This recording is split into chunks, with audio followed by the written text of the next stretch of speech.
Assalamualaikum. Hai murid-murid tahun 3.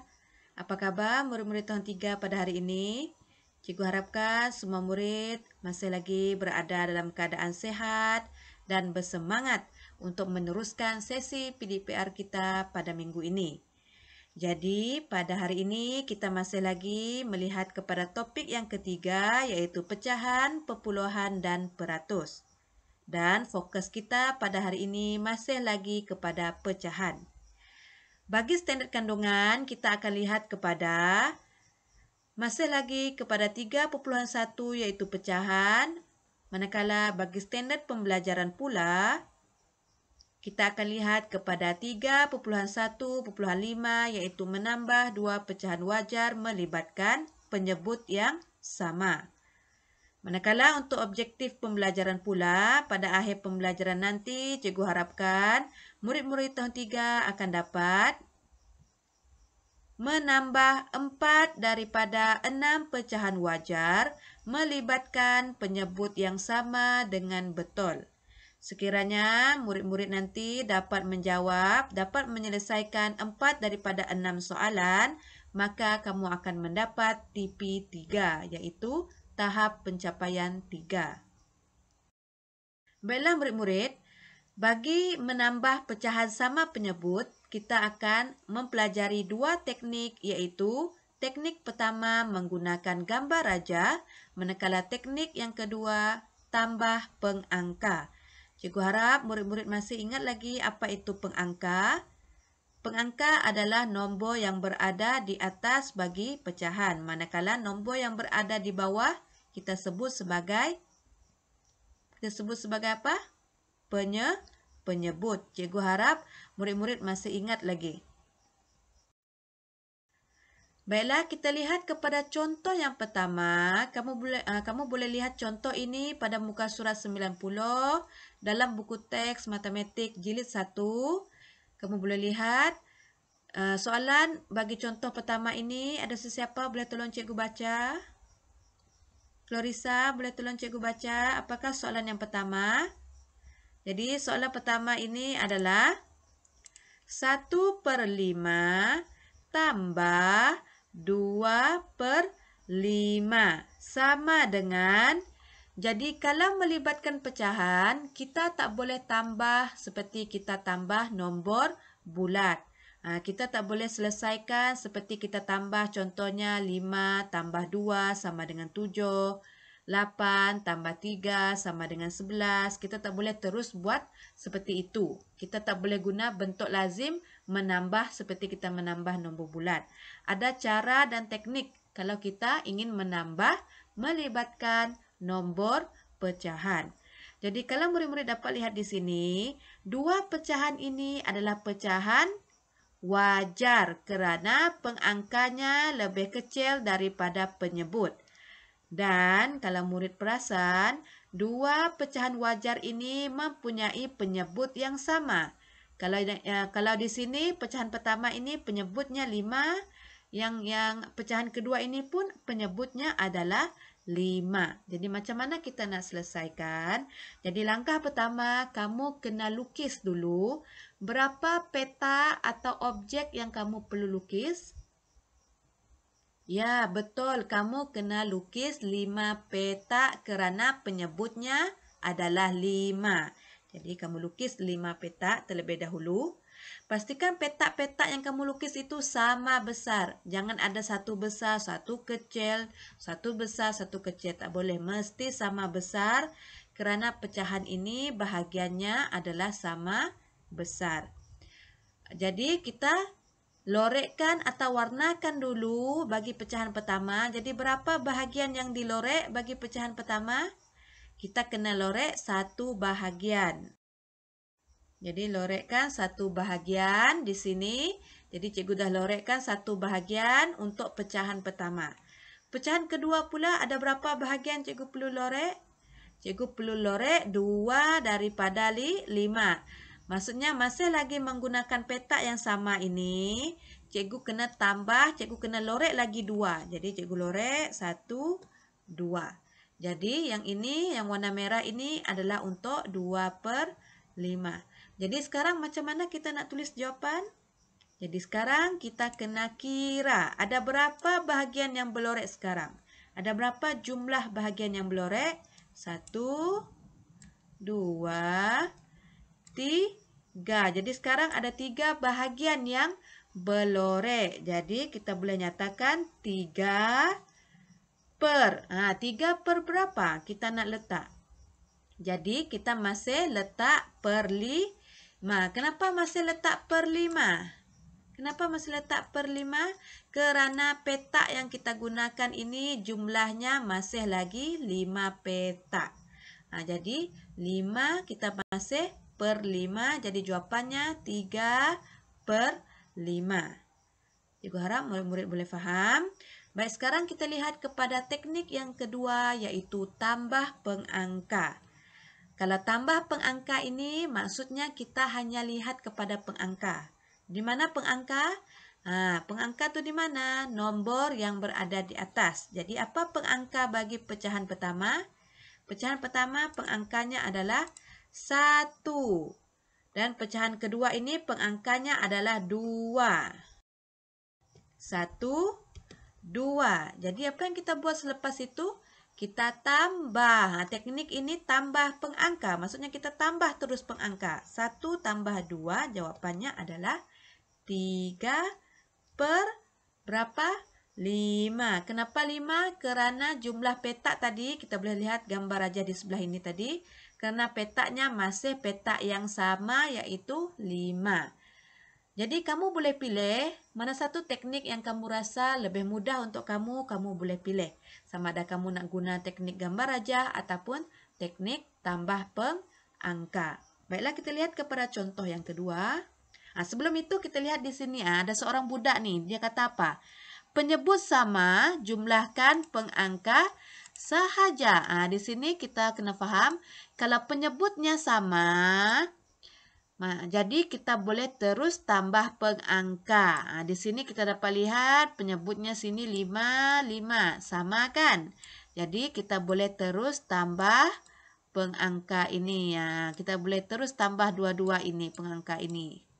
Selesai. Dapatlah 3 tadi. Jadi tolong ingat kalau penyebutnya sama, maka kita boleh terus tambah pengangka.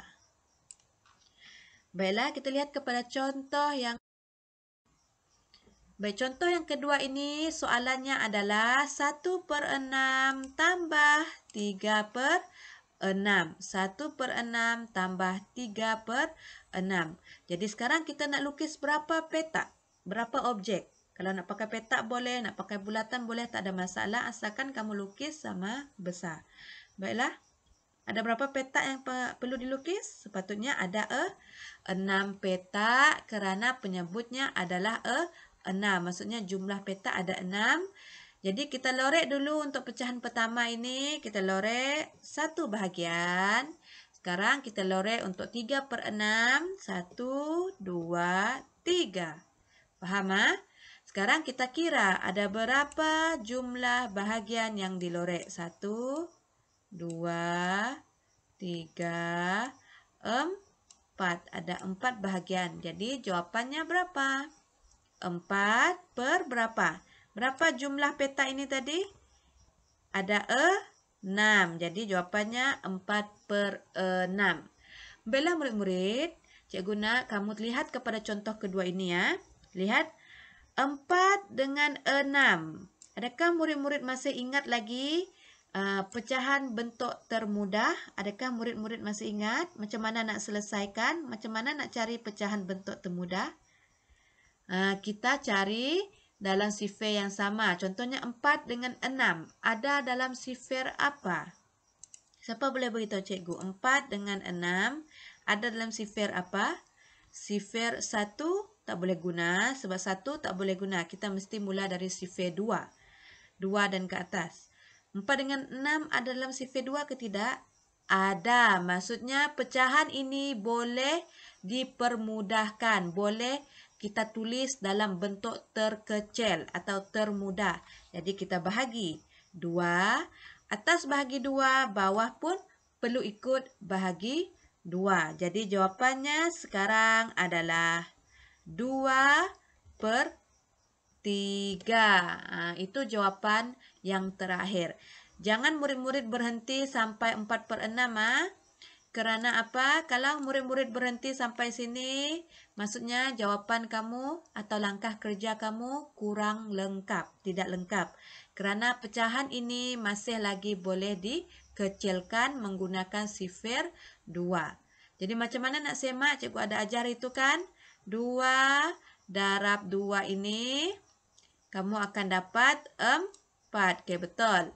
Dan 2 ini kamu darab dengan 3 balik, kamu akan dapat 6. Betul. Jadi betul lah, bentuk termudahnya adalah 2/3. Sekarang kita lihat kepada teknik yang kedua, iaitu tambah pengangka. Seperti tadi kita hanya terus tambah pengangka. Jadi pengangkanya di sini adalah 1 dan 3. Jadi kita tambah terus 1 tambah 3, kita akan dapat 4. Dan penyebutnya apa? Masih lagi 6. Jangan tertukar, penyebutnya masih kekal 6 sebab petaknya tadi asalnya ada 6. Dan ini pun sama, kita permudahkan bahagi 2, bahagi 2. Dan kita akan dapat 2/3. Faham? Kalau murid menggunakan teknik pertama gambar aja, mesti permudahkan juga. Kalau pecahan itu boleh permudahkan. Pada contoh yang ketiga, soalan bagi contoh yang ketiga ni, ada sesiapa boleh tolong cikgu bacakan? Arifin boleh? Bilister?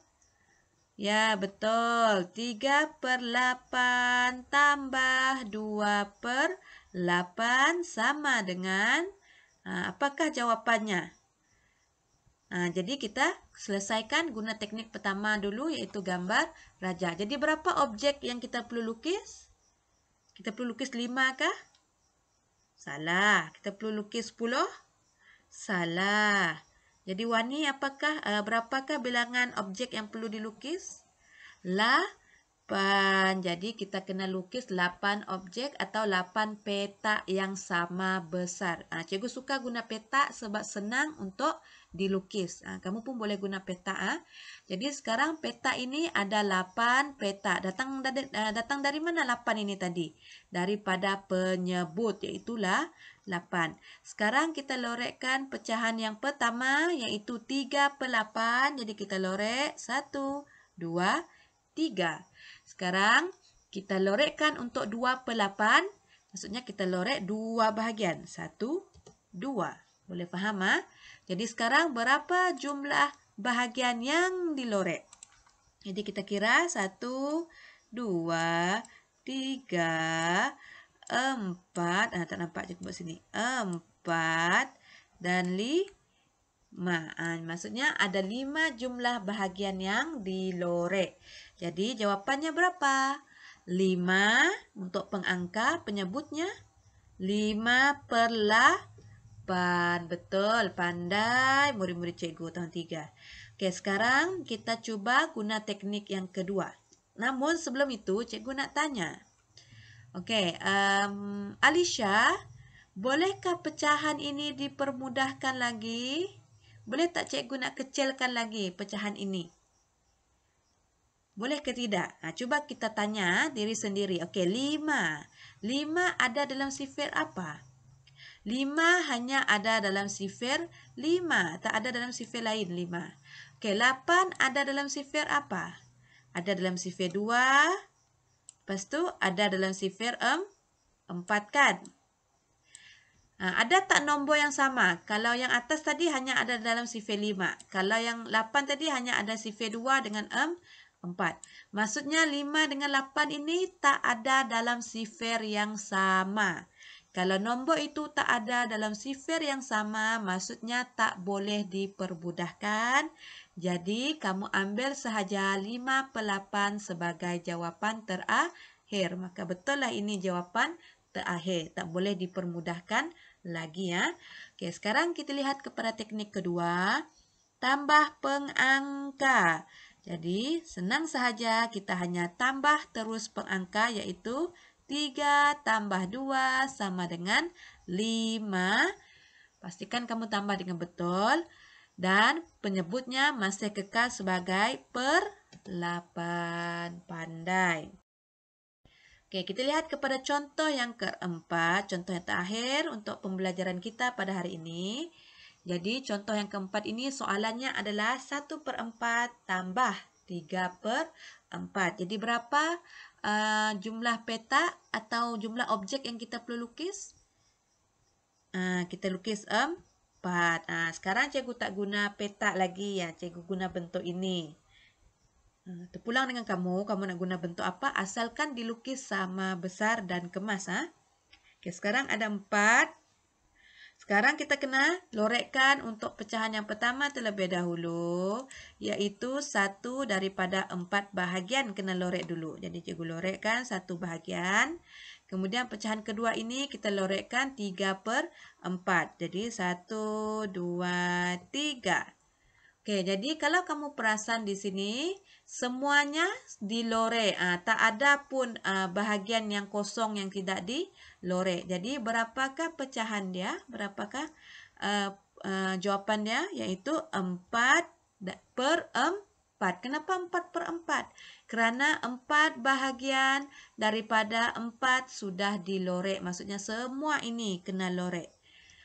Kalau kamu jumpa pecahan yang atas dan bawahnya sama nilai, pengangkanya 4, penyebutnya 4, maka kamu tak boleh tinggalkan ini sebagai jawapan terakhir. Tak boleh. Kamu kena permudahkan. 4 ada dalam sifir 4, bawah pun ada dalam sifir 4. Ataupun kamu boleh terus tukarkan kepada 1. Kenapa terus tulis 1? Kerana bila semuanya dilorek, maksudnya ini adalah penuh. Kalau murid-murid masih ingat lagi, kita belajar nombor bercampur. Penuh maksudnya kita wakilkan, kita boleh tulis sebagai 1, iaitu nombor bulat. Maksudnya penuh, tak ada yang tidak dilorek. Kita boleh terus letak bersamaan dengan 1. 1 ini maksudnya penuh. Maksudnya penuh. Maksudnya semua bahagian dilorek. Penuh. Semua dilorek. Okey, sekarang kita lihat kepada teknik yang kedua, iaitu tambah pengangka. Sangat senang. Cikgu rasa semua murid sudah faham macam mana menggunakan teknik yang kedua. Kita terus tambah pengangka. 1 tambah 3, kita akan dapat 4. Dan penyebutnya masih sama, iaitu 4/4. Dan ingat, jangan tinggalkan jawapan ini sebagai jawapan terakhir kerana atas dan bawahnya sama nilai. Jadi, kita boleh tulis sebagai sama dengan 1. Baik, di sini cikgu nak tekankan mengenai cara kamu menulis langkah kerja. Jadi, cikgu nak ingatkan semula, tolong tulis sama dengan ini ke bawah. Pergi ke bawah. Jangan sambung di tepi. Contohnya, cikgu nampak ada beberapa orang murid tahun 3 yang menghantar tugasan minggu lepas. Ada yang menulis sama dengan dia sambung ke tepi. Apa maksud cikgu? Contohnya, kalau kamu buat nanti, contohnya kamu tulis seperti ini ya. 1/4 tambah 3/4 sama dengan, contohnya 4/4 kan tadi. Jangan kamu tulis. Sebab kan ada satu lagi jawapan ini kan. Jangan kamu sambung di tepi macam ini. Yang ini langkah kerja yang kurang tepat. Jadi macam mana kamu patut tulis? Kamu sepatutnya tulis sama dengan itu. Kamu tak boleh sambung di sini. Kamu kena sambung di bawah ini sama dengan 1. Yang ini barulah betul. Cikgu harap kamu boleh buat langkah kerja dengan lebih kemas selepas ini. Sekarang selepas kita lihat 4 contoh sebentar tadi, maka sekarang adalah masa untuk cikgu menguji kefahaman kamu. Adakah kamu betul-betul faham dengan apa yang kita pelajari sebentar tadi? Maka kamu kena keluarkan buku latihan matematik kamu. Pastikan kamu guna buku peta. Cikgu tak nak kamu guna buku garis 1. Jadi, kamu sekarang kena salin ke 6 soalan ini. Macam mana kamu perlu selesaikan? Kamu hanya pilih satu teknik sahaja. Sini cikgu ada bagi arahan. Pilih satu teknik sahaja untuk menyelesaikan soalan-soalan ini. Maksud cikgu, kalau soalan A ni, kamu jangan buat kedua-dua teknik. Contohnya soalan A, kamu nak guna gambar rajah, boleh. Kamu boleh guna gambar rajah. Kalau soalan B nak guna tambah pengangka, boleh. Jadi soalan B kamu guna tambah pengangka. Kalau kamu nak gunakan satu teknik untuk semua soalan pun boleh. Contohnya A kamu nak guna teknik pengangka. B pun nak guna teknik tambah pengangka. C pun kamu nak guna teknik tambah pengangka iaitu teknik kedua. D, E, F pun kamu nak guna teknik yang kedua tambah pengangka. Boleh, tak ada masalah. Tapi jangan guna dua teknik dalam satu soalan. Cikgu tak nak kamu terbeban. Maksudnya cikgu tak nak kamu mengambil masa yang lama untuk menyelesaikan satu soalan. Jadi lebih baik kamu pilih teknik yang betul-betul mudah dan faham, yang mudah kamu faham. Jadi seperti biasa, sekiranya murid-murid kurang faham atau terdapat sebarang persoalan mengenai pembelajaran kita pada hari ini, jangan malu, jangan segan, tolong hubungi cikgu. Cikgu akan cuba untuk menerangkan semula kepada kamu. Jadi setakat itu saja untuk pembelajaran kita pada hari ini. Semoga kita berjumpa lagi. Terima kasih.